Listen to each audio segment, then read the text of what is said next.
हम mount of temptation के पास है और हम देख सकते हैं कि ये जो पूरा जो माउंटेन है ये माउंट ऑफ टेम्पटेशन कहा जाता है। यीशु मसीह का बपतिस्मा यरदन नदी में होता है और पवित्र आत्मा उसके ऊपर कबूतर की नाई उतर कर आता है और लिखा है कि पिता उसके लिए गवाही देता है कि ये मेरा परम प्रिय पुत्र है जिससे मैं अति प्रसन्न हूँ। और नेक्स्ट दूसरा वचन ये कहता है कि पवित्र आत्मा यीशु मसीह को जंगल में लेके गया ताकि उसकी शैतान के द्वारा परीक्षा हो। तो यरदन नदी में बपतिस्मा देने के बाद शैतान उसको इस पहाड़ के ऊपर लेके आता है और देख सकते हैं इस पहाड़ के ऊपर कोई पेड़ नहीं है, कोई वनस्पति नहीं है, पानी भी नहीं रहेगा। और यीशु मसीह 40 दिन 40 रात इस पर्वत पर बिना कुछ खाए पिए रहा और सिर्फ भूखा और प्यासा ही नहीं था, परंतु 40 दिन तक शैतान उसकी परीक्षा कर रहा था। जब वो 40 दिन की उस परीक्षा से बाहर आया तो फिर उसको भूख लगी थी और शैतान को पता था कि उसको भूख लगी है। तो शैतान उसको कहता है अगर तू परमेश्वर का पुत्र है, क्योंकि उससे पहले ही पिता ने ये गवाही दी थी कि ये मेरा परम प्रिय पुत्र है। और फिर वो शैतान यीशु मसीह को ये कहता है कि अगर तू परमेश्वर का पुत्र है, तुझे भूख लगी है तो इस पत्थरों को रोटी बना। लेकिन यीशु मसीह एक बहुत सुंदर जवाब देता है कि मनुष्य केवल रोटी ही से नहीं परंतु हर एक वचन जो परमेश्वर के मुख से निकलता है जीवित रहेगा, क्योंकि परमेश्वर यीशु मसीह को शैतान की बातों को नहीं सुनना था। और फिर वो अपनी जो शक्ति है, सामर्थ है, उसका उपयोग अपने खुद के लिए ही नहीं करना चाहता था। इसलिए देखो यीशु मसीह के जीवन काल में यीशु मसीह ने कभी भी अपने स्वार्थ के लिए अपने ज्ञान बुद्धि सामर्थ का इस्तेमाल नहीं किया। तो यीशु मसीह को वो मंदिर के कंगूरे पर लेके जाता कहता है अपने आप को गिरा दे ताकि स्वर्गदूत आकर तुझे हाथों हाथ उठा लेंगे, क्योंकि वचन में लिखा है।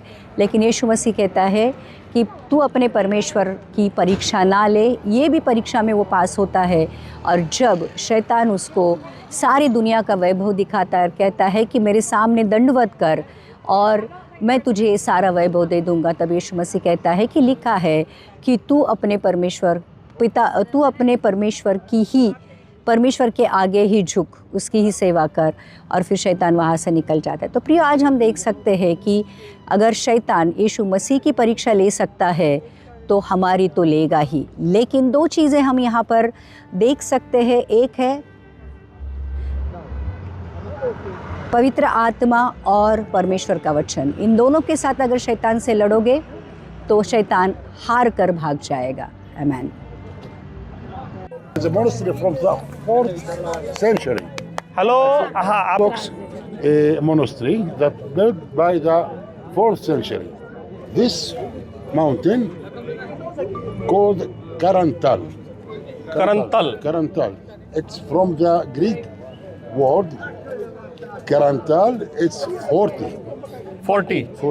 40 दिन 40 days was Jesus Christ. 40 दिन यीशु मसीह की परीक्षा हुई। इसका नाम इसलिए करंतल है।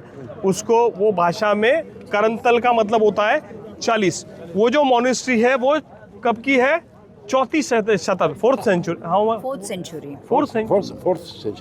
सेंचुरी। तो 4th सेंचुरी की वहाँ पर वो ऊपर देखेंगे तो वहाँ पर मठ है वो, और वो लोग है ना वहाँ पर रहते हैं, वो ग्रीक ऑर्थोडॉक्स। वो लोग जैसे अपने फादर वगैरह होते हैं ना, तो वैसे है वो लोग।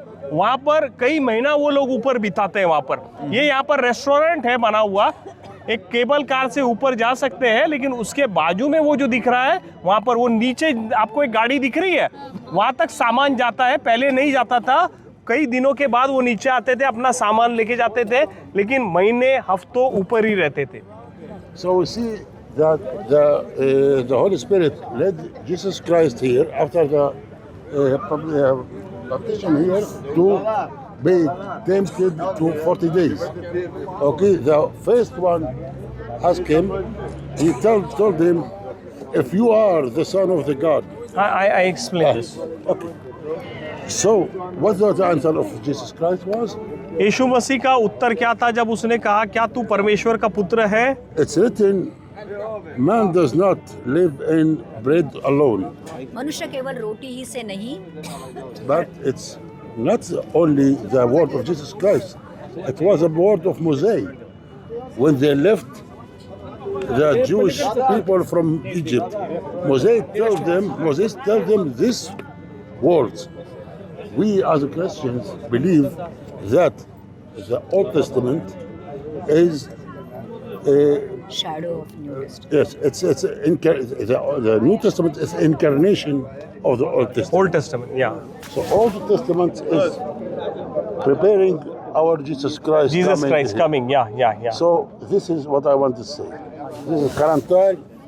It's 40 days. 40. It's very, very holy number. Yeah. 40 days, 40 years. Jewish lost in the desert. Many things. Yeah. That's it. अनेक रिलेशन आहे 40-40 दिनों का, जैसे वो 40 साल चले और ये 40 दिन चले, बराबर. अभी वो 40 साल, ये 40 दिन, उसका एक कनेक्शन ऐसा भी होता है.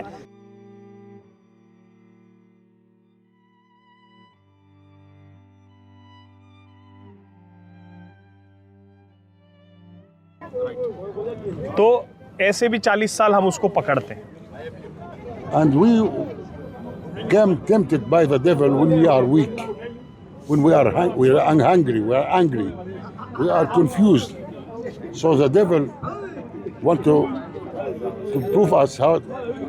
So we must be very strong like Jesus Christ. This is the lesson what Jesus Christ told us. सी दो चीज़ें हैं. एक है पवित्र आत्मा मिलने के बाद स्पिरिचुअली आपकी परीक्षा होती है, लेकिन यीशु मसीह ने वचन के द्वारा उत्तर दिया. सो जो मसीह पवित्र आत्मा और वचन में स्ट्रांग है, उसको शैतान हरा नहीं सकता. That's the thing. कितने लोग समझ रहे हैं? यीशु मसीह ने परीक्षा के वक्त हर बार यीशु ने जवाब दिया, यह लिखा है. वे वचन से लड़े. वे कमजोर थे, लेकिन वचन में बलवान थे. दोस्तों, यीशु ने जो लालच झेला वह हम सब के लिए था. वे हमारे प्रतिनिधि बनकर लड़े. वे जीते ताकि हम भी जीत सके.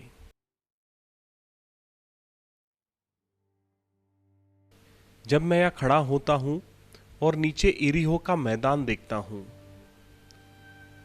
यीशु भूखे थे, फिर भी उन्होंने रोटी से इनकार कर दिया. वे शक्तिशाली थे, फिर भी उन्होंने सत्ता से इनकार कर दिया. वे स्वर्ग के पुत्र थे, फिर भी उन्होंने दिखावे से इनकार कर दिया. आज हमारी जिंदगी में भी 3 लालच आते हैं: भूख, अहंकार और सत्ता.